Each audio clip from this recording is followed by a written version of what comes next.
تعالیٰ کی شان نبینا مبر و عامرہ ان اللہ و ملائکۃہ یصلون علی النبی یا ایھا الذین آمنوا صلوا علیہ وسلموا تسلیما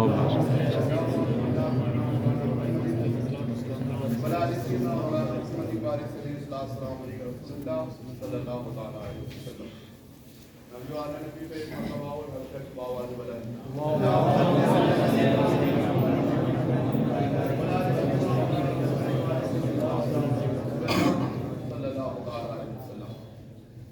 شریف کے چند اشعار سماعت فرمائیں. تم جتنا تراشو گے اتنا ہی سوا ہوگا. تم جتنا تراشو گے اتنا ہی سوا ہوگا. اسلام وہ پودا ہے کاٹو تو ہرا ہوگا. تم جتنا تراشو گے اتنا ہی سوا ہوگا. اسلام وہ پودا ہے کاٹو تو ہرا ہوگا. ہم مرد مجاہد کو کب خوف ہے مرنے کا. ہم مرد مجاہد کو کب خوف ہے مرنے کا. تلواروں کے سائے میں ہر سجدہ ادا ہوگا. مظلوم تو ہے لیکن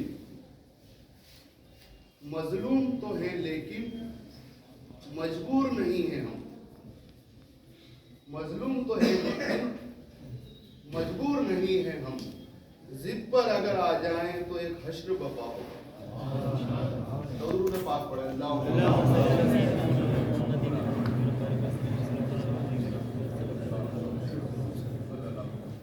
جاء الحق وزهق الباطل ان الباطل کان زہوقا. حق آیا اور باطل مٹ گیا. بے شک باطل کو مٹنا ہی تھا. جب خطاب نیا نہیں ہے, یہ آپ لوگ سن چکے ہیں, لیکن ایک بار اور اس کو دل میں اتارنے کی کوشش کریں. جب اہل ظلمت نے حق پر پردہ ڈالنے کی کوشش کی ہے تو اللہ تبارک و تعالیٰ نے اولیاء اللہ کے ہاتھوں باطل کو شکست سے فاست دوچار کیا. حضرت ابراہیم علیہ السلام کے مقابلے میں نمرود نے باطل کی طرفداری میں کوئی کسر نہیں چھوڑی اور اعلان حق سناد آگ بگولا ہو گیا. جلانے کے لیے جمع کی اس نے جنگل سے لکڑیاں اور لگائی آگ ایسی جیسے دوزخ بھڑک اٹھی. تو ڈالا اس میں ابراہیم علیہ السلام کو قدرت خدا کی تھی. اٹھائی آنکھ اپنی نمرود نے جس طرف دیکھی چمن کے پتے پتے پر خلیل اللہ لکھا تھا. باطل جب جو مخصوص بندوں کو اسی طاقت سے سرفراز عطا فرما. جو طاقت باطل کے پاس ہوگی وہی طاقت آپ کو ملے گی, لیکن اس سے بڑھ کر ملے گی, ایکسٹرا طاقت نہیں ملے گی. حضرت موسیٰ علیہ السلام کو اللہ تبارک و تعالیٰ نے عربی میں عصائے قدیمی, ایک عصا, اور آپ کی اور ہماری زبان میں ایک مضبوط ڈنڈا دے کر بھیجا. یہ جو نفسیاتی طاقت ہے یہ اللہ تبارک و تعالیٰ اولیاء حق کو عطا فرماتا ہے. فرعون کی خدائی کا جو کاروبار تھا وہ کائے سے چل رہا تھا, جادو کے زور سے چل رہا تھا. فرعون کی خدائی کا کاروبار جادو کے زور سے چل رہا تھا. اس کے مقابلے میں اللہ تبارک و تعالیٰ نے موسیٰ علیہ السلام کو عصائے قدیمی ایک مضبوط ڈنڈا دے کر بھیجا. اور جب اس کے جادوگروں نے, نمرود کے, فرعون کے جادوگروں نے جب رسیاں ولبل کے زمین پہ ڈالی, یہ قرآن ہے, تو وہ سانپ بن گئی.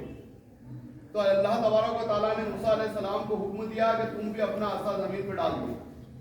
جب موسیٰ علیہ السلام نے اپنا عصا زمین پہ ڈالا تو اتنا بڑا اژدہا بنا کہ جادوگروں کے سارے سانپوں کو ایک ہی لقمے میں کھا گیا. جب جادوگروں نے دیکھا تو پکار اٹھے, آمنا بے رب موسیٰ و ہارون, کیا ہم ہارون اور موسیٰ کے رب پر ایمان لے کر آتے. حکمران نے ساری طبیبوں کے ذریعے حق کا راستہ روکنے کی کوشش کی.